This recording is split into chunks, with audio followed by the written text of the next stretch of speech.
At the restaurant, my daughter-in-law threw my plate on the floor. "Witch! You should have never come."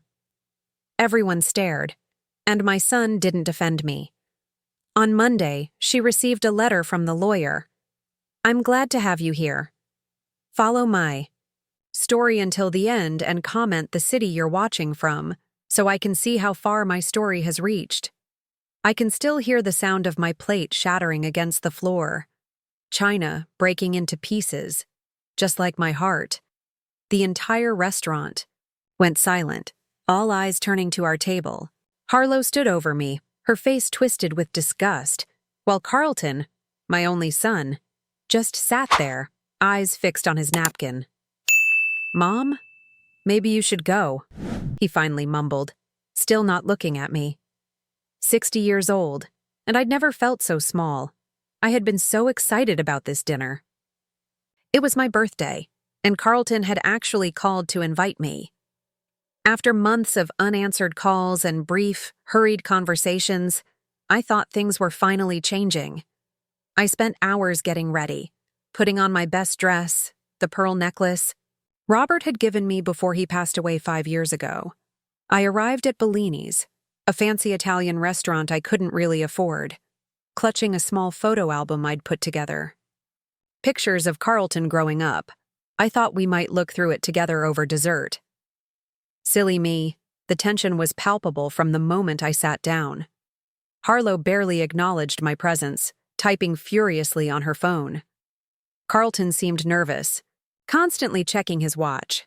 Still, I tried. God knows I tried. "How are the children?" I asked, desperate to hear about my grandchildren. I hadn't seen them in almost 8 months. "They're fine," Harlow snapped, not bothering to look up from her phone. I persisted, smiling through the pain. "I brought a little gift for Emma's birthday next week. I hope she'll like it." That's when Harlow finally looked at me, her eyes cold as ice. "We already told you, Bessie. Emma has too many toys. She doesn't need your cheap trinkets." Carlton shifted uncomfortably. "Harlow, please." "No, Carlton. I'm tired of her trying to buy our children's affection when she was such a terrible mother to you." I felt like I'd been slapped. I don't understand," I whispered. "You never do you?" Harlow continued, her voice getting louder. "Always. Playing the victim. Poor Bessie, all alone in that big house. Maybe if you hadn't been so controlling, Carlton wouldn't have needed therapy." Therapy? This was the first I'd heard of it. I looked at my son, confused and hurt. "Carlton?" He wouldn't meet my eyes. "It's nothing, Mom." "It's not nothing," Harlow insisted. "Tell her how she ruined your childhood. Tell her how she never let you be your own person." The waiter arrived with our food, awkwardly placing plates in front of us as Harlow continued her tirade. I sat frozen, unable to process what was happening. When the waiter left, I tried to reach for Carlton's hand. "Honey, I don't know what—" That's when Harlow snapped. She stood up, grabbed my plate of pasta and threw it to the floor. "You witch! You should never have come!" The crash silenced the entire restaurant. I felt the eyes of strangers burning into me as sauce splattered across my dress and shoes. "Carlton," I pleaded, my voice breaking. "Carlton, please!" But my son, the little boy I'd raised alone after Robert died of cancer when Carlton was just 12, the boy I'd worked 3 jobs to put through college, just sat there, silent, ashamed, not of Harlow, but of me. I grabbed my purse, hands trembling, so badly I could barely stand. "I'm sorry to have ruined your evening," I managed to say, dignity the only thing I had left. Then I walked out, head held high despite the tears streaming down my face. In the parking lot, I sat in my car and sobbed. Through the restaurant window, I could see them continuing their meal as if nothing had happened, as if I had never been there at all. I drove home to the house Robert and I had bought 40 years ago, the house where Carlton took his first steps, where he had his first kiss on the porch, where he'd told me he was going to marry Harlow. The house that suddenly felt too big, too empty, too full of ghosts. I didn't sleep that night. Instead, I sat in Robert's old armchair, surrounded by photo albums and memories, trying to understand where I'd gone wrong. Had I been controlling? Had I ruined Carlton's childhood? The questions haunted me until dawn. By morning, something had shifted inside me. The tears had dried, leaving behind a clarity I hadn't felt in years. I picked up the phone and called a number I hadn't used in a long time. James? It's Bessie Hartman. I need your help. On Monday, Harlow received a letter from my lawyer. Her account had been frozen. What my son and his wife didn't know, what I had kept secret for years out of respect for their independence, was about to change everything. 3 days after the restaurant incident, I sat across from James Wilson in his office. The leather chair felt cool against my back as I watched him review the documents I'd brought. "You're sure about this, Bessie?" James asked, peering at me over his reading glasses. We'd known each other for 40 years, since he was a fresh-faced lawyer and I was a young wife helping my husband build our business. "I've never been more certain of anything," I replied, my voice steadier than it had been in years. James nodded, understanding in his eyes. "It's going to cause quite a stir. You know, I'm counting on it." What Carlton and Harlow didn't know, what I had kept hidden out of some misguided desire to not appear boastful, was that I wasn't just Carlton's aging mother living on a modest pension. That story was a facade I'd maintained for years. The truth was far different. While Robert had been the face of Hartman Construction, I had been its backbone. After his death, instead of selling the company as everyone expected, I took over. Quietly, behind the scenes, I grew the business into one of the most successful construction firms in the state. I lived simply not out of necessity but by choice. The big house I kept mostly because of the memories it held, not because I needed to impress anyone, but the most significant secret? The beautiful colonial home where Carlton and Harlow lived with my grandchildren, the home they believed Carlton had purchased with his successful career as an investment banker, was actually mine. I had bought it 7 years ago when Carlton mentioned wanting to move to that neighborhood, but couldn't quite afford it yet. "Let me help," I'd offered. "No, Mom," he'd said firmly, "we don't need your money." So I'd purchased the house through my company and arranged for them to buy it through a private sale at half its market value. Carlton believed he'd gotten a fantastic deal from a motivated seller. In reality, I still held the deed, and their mortgage payments went into a trust I'd established for my grandchildren's education. It was all perfectly legal, if somewhat deceptive. I had told myself it was what any mother would do, help without wounding pride. Now I wondered if I'd just been enabling the distance between us, allowing them to believe they didn't need me when in fact, they'd been relying on me all along. Thud. "Letter should arrive today," James said, interrupting my thoughts. "Are you prepared for the fallout?" The letter he'd prepared informed Harlow that the credit card she'd been using, a card she believed was linked to a special account Carlton had set up for her, was actually supplemented by me. Every month when she maxed it out on designer clothes and spa treatments, it was my money covering the difference. Carlton didn't know. He assumed his salary covered their lavish lifestyle. It didn't.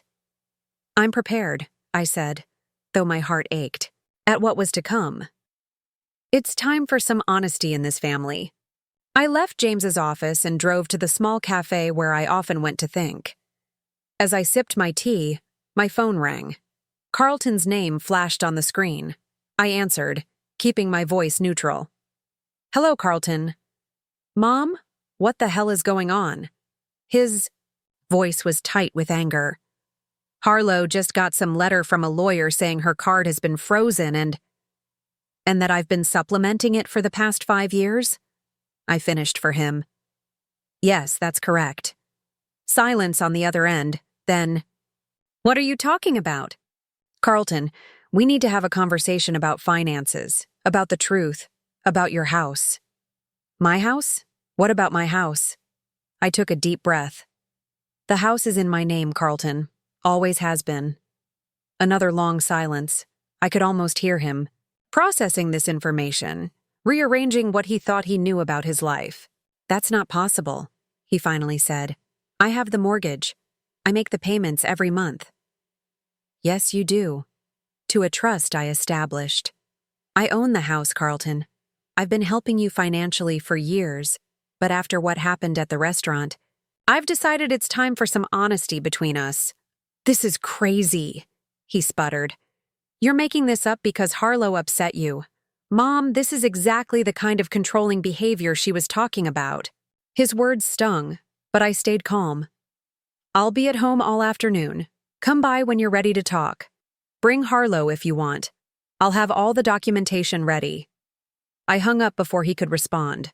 My hands were shaking, but not from fear, from resolution. For too long, I'd allowed myself to be pushed to the margins of my son's life, watching from a distance as Harlow poisoned him against me. I'd tried to buy their love, or at least their tolerance, with silent financial support and never asking for acknowledgement. No more. 2 hours later, my doorbell rang. I opened it to find Carlton standing there alone, his face a storm of confusion and anger. Prove it, he demanded, pushing past me into the house. I led him to the dining room where I'd laid out all the documents. The deed to their house, bank statements showing my monthly supplements to Harlow's spending, tax records proving I still owned Hartman Construction. I don't understand, Carlton whispered as he flipped through the papers. Why would you hide this from me? From us? I sat down across from him, suddenly feeling every one of my 60 years. Because you made it clear you didn't want my help, I said softly. But you needed it, and I just wanted to be part of your life, even if you didn't know it. Carlton looked up at me, and for a moment, I saw the little boy who used to run to me with skinned knees and broken toys, trusting me to fix everything. Does Harlow know? He asked. No. The letter was the first she's heard of it. He ran his hands through his hair, a gesture so like his father it made my heart ache. She's furious. She thinks you're trying to punish her for what happened at the IHE restaurant. And what do you think? Carlton looked at me, really looked at me, perhaps for the first time in years. I think I don't know my own mother at all. The next morning, a car door slammed outside my house with enough force to rattle the windows. I was in the kitchen, calmly preparing tea, though I knew exactly who had arrived. Mom, Carlton's voice bellowed as he burst through the front door without knocking. We need to talk, now. I took my time adding honey to my tea, steeling myself for what was coming. When I finally entered the living room, Carlton wasn't alone. Harlow stood beside him, her face flushed with anger, designer purse clutched like a weapon. Good morning, I said evenly. Would either of you like some tea? Cut the act, Harlow snapped. What kind of sick game are you playing? I settled into Robert's old armchair, regarding them both with a calmness I didn't entirely feel. No game. Harlow, just truth. Carlton paced the room, agitated. After our conversation yesterday, I'd expected him to look more humbled. Instead, he seemed reinvigorated with anger. You can't just freeze Harlow's accounts, he insisted. Do you have any idea how embarrassing it was for her when her card was declined at Nordstrom? In front of everyone? I almost laughed. Is that really what concerns you most right now? Embarrassment at a department store? You're trying to control us, Harlow interjected. Just like you've always tried to control Carlton. He told me all, about his childhood, how you suffocated him after his father died. I set my teacup down, the gentle clink against the saucer a stark contrast to the tension in the room. Is that what you believe, Carlton? That I suffocated you? He stopped pacing, his hands curling into fists. You never let me make my own decisions. Every time I wanted to do something, play football, go away for summer camp, even my choice of college, you had to weigh in. I weighed in because I was your mother, I said quietly. A single mother trying to raise a son and run a business after her husband died. I wasn't perfect, Carlton. Far from it. But everything I did was out of love for you. Love? Harlow scoffed. If you loved him, you wouldn't manipulate him like this. I fixed my gaze on her. Like what, exactly? By helping you maintain a lifestyle you can't afford? By giving you a house you couldn't otherwise live in?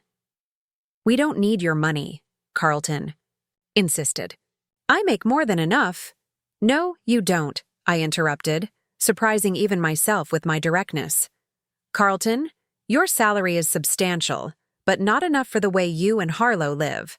The house alone would consume nearly 70% of your take-home pay if you were actually paying market rate for it. I reached for a folder on the side table and handed it to him. These are your financial records for the past 5 years. The withdrawals, the credit card bills, the investments that somehow never seem to mature.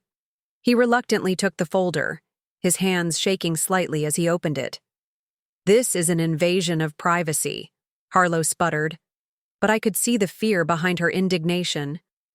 Perhaps, I acknowledged, but sometimes the truth needs to be invasive to be heard. Carlton flipped through the pages, his expression shifting from anger to confusion. This can't be right. We don't spend this much on.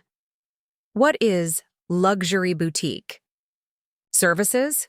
Harlow quickly moved to close the folder. It's nothing. Your mother is obviously making things up to come between us. Am I? I asked softly. Carlton, I've known for years that Harlow has been manipulating you. I stayed silent because I didn't want to lose you completely. Every time I tried to get close, she found a way to push me further away. Made up stories about things I supposedly said or did. That's not true! Harlow's voice rose to a near shriek. Remember when you thought I refused to attend Emma's christening?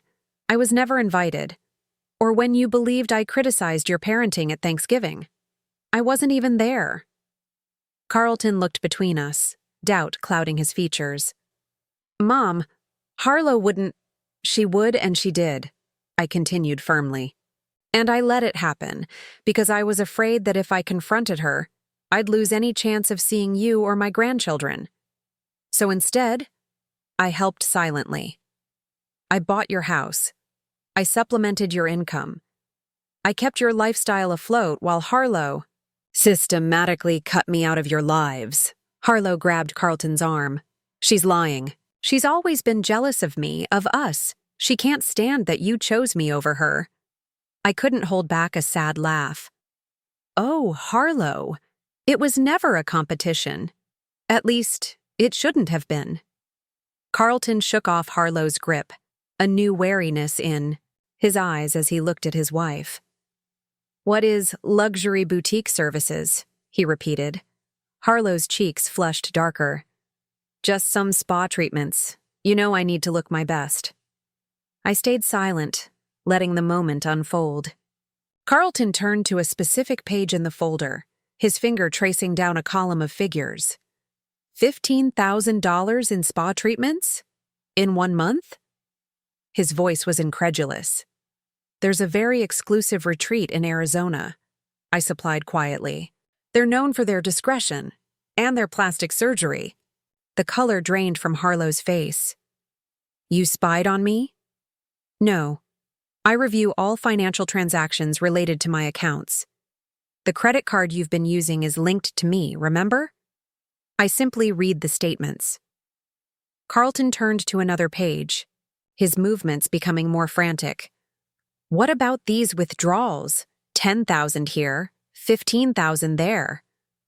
I don't know what those are for, I admitted. Perhaps Harlow can explain. The tension in the room was palpable as Carlton turned to his wife, questions in his eyes. For a moment, Harlow looked trapped, cornered. Then her expression hardened. This is ridiculous, she declared. I'm not going to stand here and be interrogated by a bitter old woman who can't accept that her son has moved on. She grabbed her purse and headed for the door, pausing only to look back at Carlton. Are you coming? Carlton stood frozen, the folder still in his hands, clearly torn. She's using money to manipulate you, Carlton, Harlow insisted, just like she always has. Don't let her come between us. I remained seated, my heart pounding. This was the moment, the precipice. Would Carlton see the truth, or would he once again choose the carefully constructed reality Harlow had built? He looked at me, and for the first time in years, really saw me. Not the controlling mother Harlow had convinced him I was, but the woman who had sacrificed everything for him. Mom, he began, his voice uncertain. It's your choice, Carlton, I said softly. It always has been. Harlow's face contorted with fury. If you stay here with her, don't bother coming home. The ultimatum hung in the air like a thundercloud. Carlton looked at the folder in his hands, then at his wife, then back at me. I need time to think, he finally said, his voice barely above. A whisper. Harlow's laugh was bitter. Unbelievable! She's done it again! She stormed out, the door slamming behind her with enough force to shake the house. Carlton and I were left alone, the weight of decades of misunderstandings and manipulations heavy between us. I never wanted it to come to this, I said quietly. Then, why did you? He asked, sinking onto the couch, suddenly looking exhausted. Because sometimes, I replied, love means fighting for the truth, even when it hurts. Carlton didn't stay long after Harlow left. He needed space, he said, time to process everything. I understood. The foundations of his life had just been shaken. He needed to find his footing again. I spent the next few days in a strange limbo, waiting for the other shoe to drop. Would Carlton come back? Would Harlow find a way to spin this, to regain control? I busied myself with work, grateful for the distraction of spreadsheets and client calls.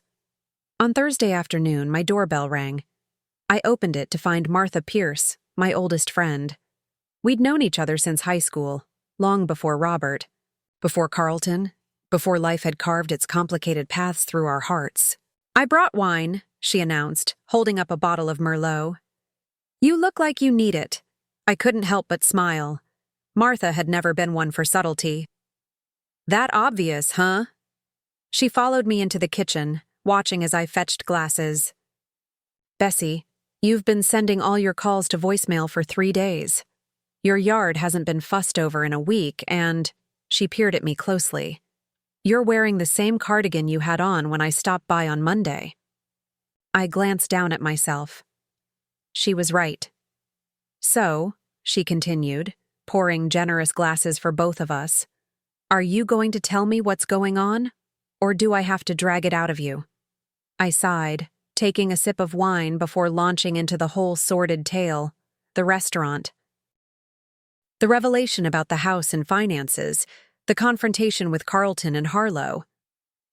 Martha listened without interruption, her expression growing increasingly troubled. Oh, Bessie, she said when I finished.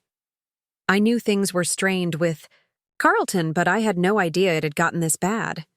Neither did I, really, I admitted. I've been so busy trying to stay in their lives that I didn't see how toxic it had become. Martha took a thoughtful sip of her wine. There's something you should know, she said finally. Something I probably should have told you years ago. Stomach tightened. What is it? She set her glass down, choosing her words carefully. About 3 years ago, I saw Harlow at the Lakeside Hotel. She was with a man, not Carlton. I stared at her, uncomprehending at first. You mean? They were very intimate, Martha confirmed. I didn't say anything because I wasn't absolutely certain, and I didn't want to cause problems if there was an innocent explanation. 3 years ago, I repeated slowly. That's when they were having problems. Carlton told me they were seeing a marriage counselor. Martha grimaced. Unless the counselor was a tall man with a goatee who liked to kiss her in hotel lobbies, I don't think that's what was happening. I felt sick, not just at the revelation of Harlow's infidelity, but at the realization that I'd been financing it. Those mysterious withdrawals, the spa retreats. Had I been paying for her to cheat on my son? There's more, Martha said reluctantly. Last year at Maggie Wilson's retirement party, Harlow had too much to drink. She was bragging to some women about how she had this perfect setup, a husband who didn't question her spending, and a mother-in-law who unwittingly bankrolled her lifestyle. She knew? I whispered, horrified. All this time she knew I was supplementing their income? Martha nodded. From what she said, she figured it out years ago. She thought it was hilarious, her words, not mine, that you were trying to be so secretive about it. I felt as if I'd been punched. All this time I thought I was helping Carlton, protecting his pride while ensuring he and his family had the life they wanted. Instead, I'd been played for a fool by Harlow, manipulated just as thoroughly as my son had been. I need to tell Carlton, I said, reaching for my phone. Martha gently laid her hand over mine. Are you sure that's wise? He's already dealing with so much. I hesitated. He deserves to know the truth. All of it. Yes, but timing matters, Bessie. He's just had his world turned upside down. Maybe give him a little time to adjust before adding to it. She was right, of course. But before I could respond, my phone rang. Carlton's name flashed on the screen. It's him, I told Martha, my heart racing as I answered. Carlton, is everything all right? His voice was tight, controlled in a way that immediately worried me. I need to see you. Can I come over? Of course, I said. I'm home now. I'll be there in 20 minutes. He hung up without saying goodbye. Martha stood, gathering her purse. I should go. This sounds like a conversation. You two need to have alone. I walked her to the door, grateful for her friendship, but dreading what was to come. Thank you, Martha, for the wine and for the truth. She squeezed my hand. Call me later. And Bessie? Be gentle with him. Finding out your life isn't what you see. Thought it was. That's a hard pill to swallow. Carlton arrived exactly 20 minutes later, his face drawn and pale. He looked like he hadn't slept in days. Come in, I said, stepping aside. Can I get you anything? Coffee? Something stronger? Nothing, he replied, moving past me into the living room. He paced for a moment, then turned to face me, his expression unreadable. I found something, he said, his voice oddly flat. He pulled an envelope from his jacket pocket and handed it to me. Inside were bank statements, not the ones I'd shown him before, but others. Account numbers I didn't recognize, transactions to places I'd never heard of. One name jumped out. Bahamas Private. Banking Limited, what is this? I asked, though a sinking feeling told me I already knew. Harlow has a secret account, Carlton said, his voice cracking slightly. She's been transferring money, our money, into it for years, over $300,000. I sat down heavily, the statements clutched in my hand. Oh, Carlton. I'm so sorry, he laughed, a bitter sound that held no humor. You're sorry? I'm the one who should be apologizing. You tried to tell me and I wouldn't listen. I believed her lies about you because it was easier than facing the truth. Which is? That I married someone who never loved me, he said simply. Someone who saw us, as nothing but a means to an end. I wanted to comfort him, to tell him that surely it wasn't that bad. But I couldn't bring myself to lie. Not now, when truth was finally breaking through. There's more, he continued, sitting down across from me. I hired a private investigator. My eyes widened. Carlton, that's necessary, he finished firmly. I needed to know how deep this went. And Mom, his voice broke. It's worse than I thought. the investigator had uncovered not just the affair Martha had witnessed, but multiple relationships over the years. Harlow had been systematically stealing from us, building her nest egg while planning her escape. She was going to leave, Carlton said, his voice hollow. The investigator found emails. She and this man she's been seeing, they were planning to take the kids and move to the Bahamas once she'd squirreled away enough money. I reached for his hand, and to my surprise, he let me take it. "The children," I said softly. "How are they?" Confused. Harlow told them I'm on a business trip. His eyes filled with tears. I haven't figured out how to tell them that their mother has been lying to all of us. We sat in silence for a moment, the weight of everything pressing down on us. Finally, Carlton spoke again, his voice stronger. "I've been such a fool, Mom, and not just about Harlow." He squeezed my hand. "I let her convince me that you were the enemy, that you were controlling and manipulative, when all along it was her." "We were both deceived," I said gently. He shook his head. "No, I should have seen it. The way she isolated me from you, from my friends, the way she always had an explanation for everything, the missing money, the late nights, the constant criticism of you. I wanted so badly to believe we had this perfect life that I ignored all the signs it was falling apart. I wanted to tell him it wasn't his fault, but I knew he needed to work through this himself. Instead, I asked, "What will you do now?" Carlton straightened, a resolve settling over his features that reminded me so much of Robert it made my heart ache. "I've frozen all our accounts. I've contacted a lawyer, not just about a divorce, but about pressing charges for the theft. And, Mom," he hesitated, "I need to ask you a huge favor." "Anything," I said, and meant it. "Can the kids and I stay here for a while? Just until I figure things out?" For the first time in years, I felt hope flutter in my chest. "Of course you can. This is your home too. It always has been." Later that night, after Carlton left to pack some things for himself and the children, I stood in my kitchen, looking out at the backyard where he used to play. So much had changed. So much pain had been inflicted. But maybe, just maybe, from these broken pieces, we could build something new. Something honest. My phone buzzed with a text from Martha. "Everything." "Okay," I thought for a moment before replying, "No, but I think someday it might be." 2 weeks later, my quiet house had transformed into a home again. The sound of children's laughter filled rooms that had been silent for too long. Emma, 7, and Jacob, 5, brought a chaotic energy that both exhausted and invigorated me. "Grandma, watch this," Jacob called, executing a wobbly somersault in the living room. "Very impressive," I applauded, though my heart skipped a beat as he narrowly missed the coffee table. "Maybe we should practice outside next time." Carlton appeared in the doorway, looking more rested than he had in days. "Jacob, what did we say about acrobatics in the house?" My grandson sighed dramatically. "That we save them for the backyard." "Exactly.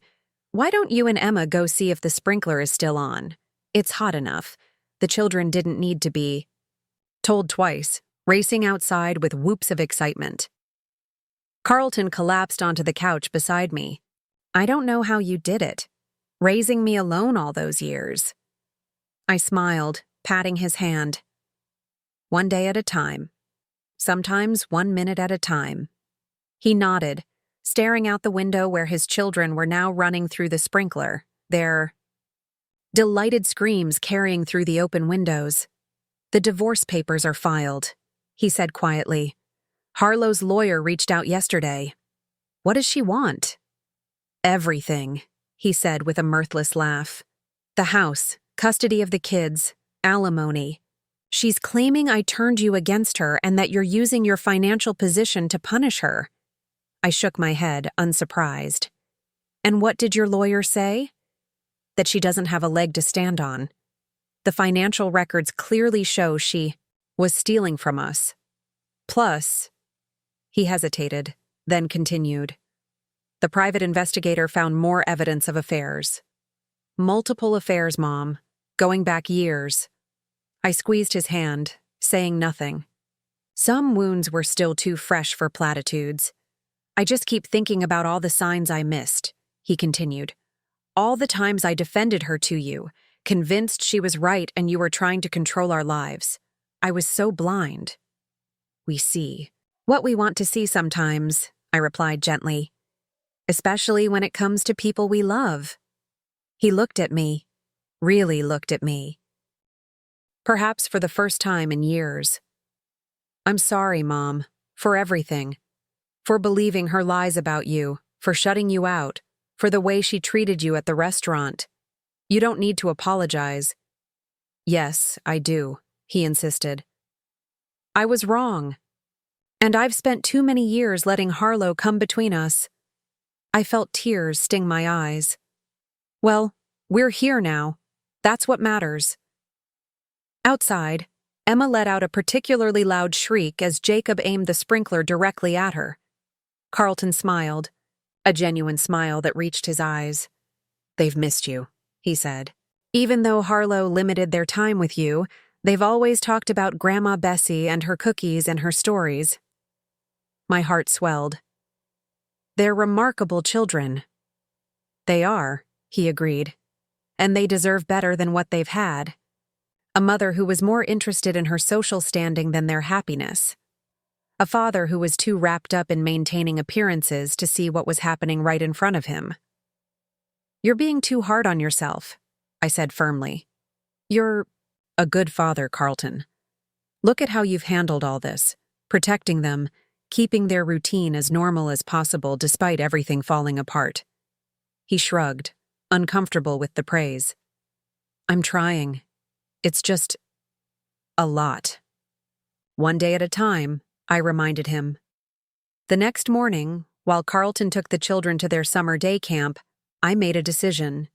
It was time to stop hiding, time to reclaim my own life. I started with a call to James. I want to go public with my role at Hartman Construction, I told him. No more hiding behind Robert's legacy or male executives. It's time people knew who's really been running things all these years. James didn't sound surprised. About time, if you ask me. The board will support you. They know you're the reason the company has thrived. Next, I called Martha. I'm having a dinner party on Saturday, I announced. Nothing fancy, just a few friends. It's been too long since I entertained.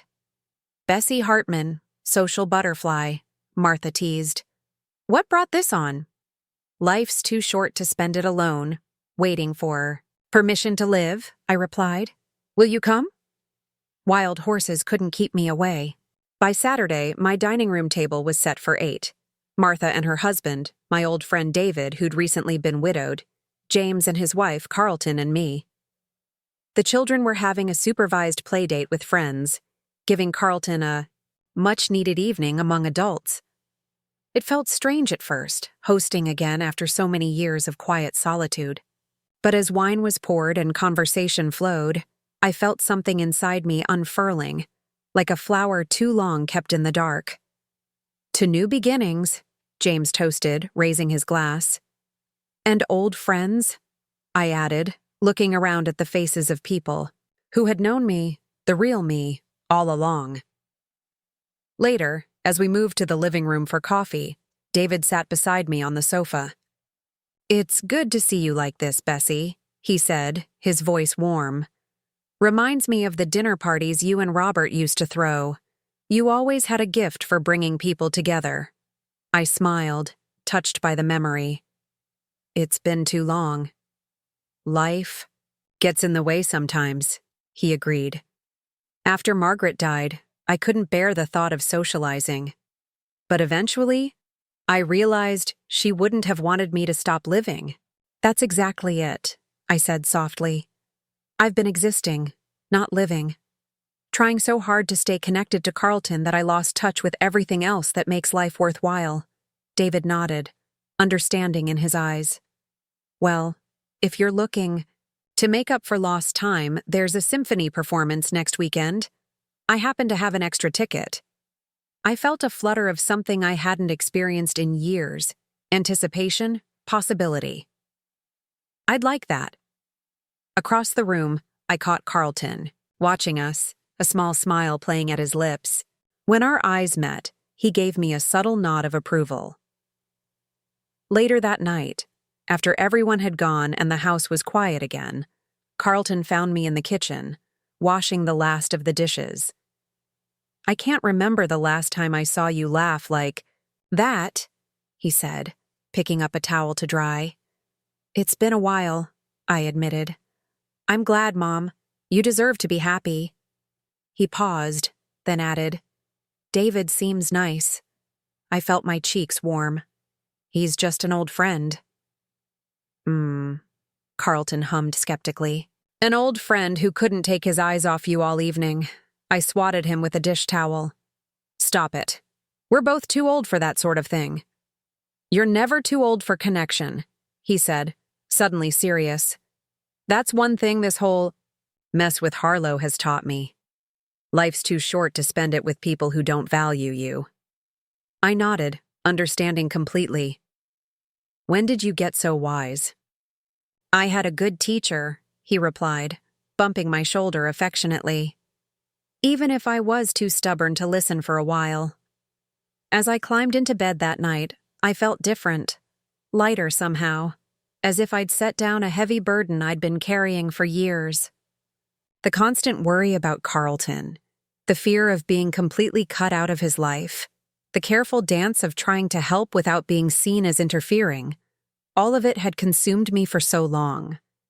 Now, for the first time in years, I was thinking about my own life again, my own happiness, not just as Carlton's mother or Robert's widow or the secret CEO of Hartman Construction, but as Bessie, a woman with her own desires, her own future. The next morning, I woke early and did something I hadn't done in years. I drove to the small lake outside town where Robert and I used to picnic when we were first married. I sat on the weathered bench that overlooked the water, watching the sunrise paint the sky in shades of pink and gold. "I think I'm finally ready to move forward," I whispered, feeling Robert's presence in the gentle breeze that rustled the leaves, "to build something new." As if in answer, my phone chimed with a text from Carlton. "Kids want to know if Grandma's making pancakes this morning." I smiled, typing back, "On my way home now. Tell them to get the blueberries ready." Home. It was home again, filled with laughter and love and possibilities I hadn't dared to imagine just a few weeks ago, and I was ready for all of it. 6 months can change everything. As autumn gave way to winter, the transformation in our lives continued, each day bringing new challenges and unexpected joys. The divorce proceedings dragged on, with Harlow fighting every step of the way. Her initial demands had given way to increasingly desperate tactics as her position weakened. When the evidence of her affairs and financial misconduct became impossible to deny, she changed strategies, suddenly casting herself as a victim of a controlling husband and a manipulative mother-in-law. She's claiming emotional abuse now, Carlton told me one evening after the children were in bed. Says I isolated her and monitored her spending. I shook my head, marveling at her audacity. Does she really think that will work? Her lawyer advised against it, he replied, rubbing his temples. But Harlow's never been good at taking advice. She's convinced she can still win this.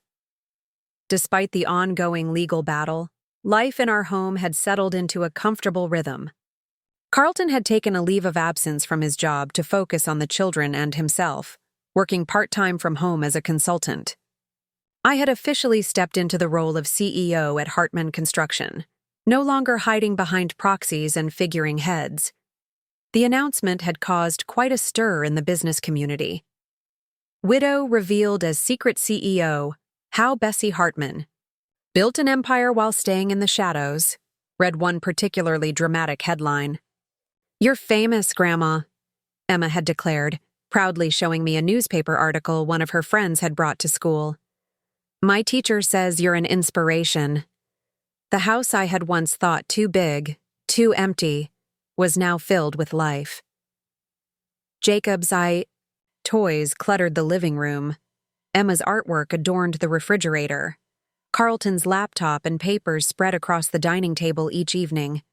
And I found myself at the center of it all, no longer relegated to the edges of my son's life, but an integral part of it. On a crisp December morning, as snow dusted the ground outside, I stood in my kitchen preparing breakfast when Carlton entered, a strange expression on his face. "Everything okay?" I asked, flipping a pancake. He held up an envelope. "It just came by courier. It's from Harlow's lawyer." I set down the spatula, my heart rate quickening. "What does it say?" "I haven't opened it yet." He took a deep breath, then tore open the envelope and scanned the contents. Slowly, a look of disbelief spread across his face. "She's dropping the custody fight," he said, his voice barely above a whisper. "She's agreed to supervised visitation only, twice a month." I stared at him, stunned. Why would she give up now, after fighting so hard? Because of this. He handed me another paper from the envelope, a grainy photograph of Harlow with a man I didn't recognize, boarding a plane. "She's been living with him in Miami for the past month, according to the investigator. She missed her last 3 scheduled court appearances because she wasn't even in the state." I sat down heavily, processing this information. "She's abandoned her own children?" Carlton nodded, a complex mix of emotions crossing his face. Relief, anger, sadness. "The lawyer says she's willing to sign over all parental rights in exchange for a lump sum payment and an agreement that I won't press criminal charges for the financial theft. Are you going to agree?" He ran a hand through his hair, conflicted. "Part of me wants to see her face consequences for what she did, but another part just wants this over with, for the kids' sake." I reached across the table to squeeze his hand. "Whatever you decide, I'll support you." In the end, Carlton chose peace over retribution. The settlement was finalized 2 weeks later. Full custody to Carlton, a reasonable payment to Harlow that was far less than she'd initially demanded, and the sale of the house they had shared. "What will you do with the money from the house?" I asked as we signed the final paperwork at James's office. "Put it in a trust for the kids," Carlton replied without hesitation. "It's their future, not mine." James smiled approvingly. "I can help set that up. And Bessie, now that this is settled, we should discuss your estate planning as well." I nodded, a decision I'd been contemplating for months finally crystallizing. "Yes, there are changes I want to make." That evening, while the children played, in the backyard, Carlton and I sat on the porch watching them, mugs of hot chocolate warming our hands against the winter chill. "I've been thinking," he said, breaking a comfortable silence. "We should move out, find our own place." I felt a pang of disappointment, though I tried not to show it. "Oh, well, of course, if that's what you want. This arrangement was always meant to be temporary." "No, Mom, you misunderstood," he clarified quickly. "I meant we should all move. Together. This house, it's full of memories, but maybe it's time for a fresh start. Somewhere new for all of us." I looked at him in surprise. "You want us to continue living together?" He nodded, suddenly looking uncertain. "Unless you'd rather have your space back?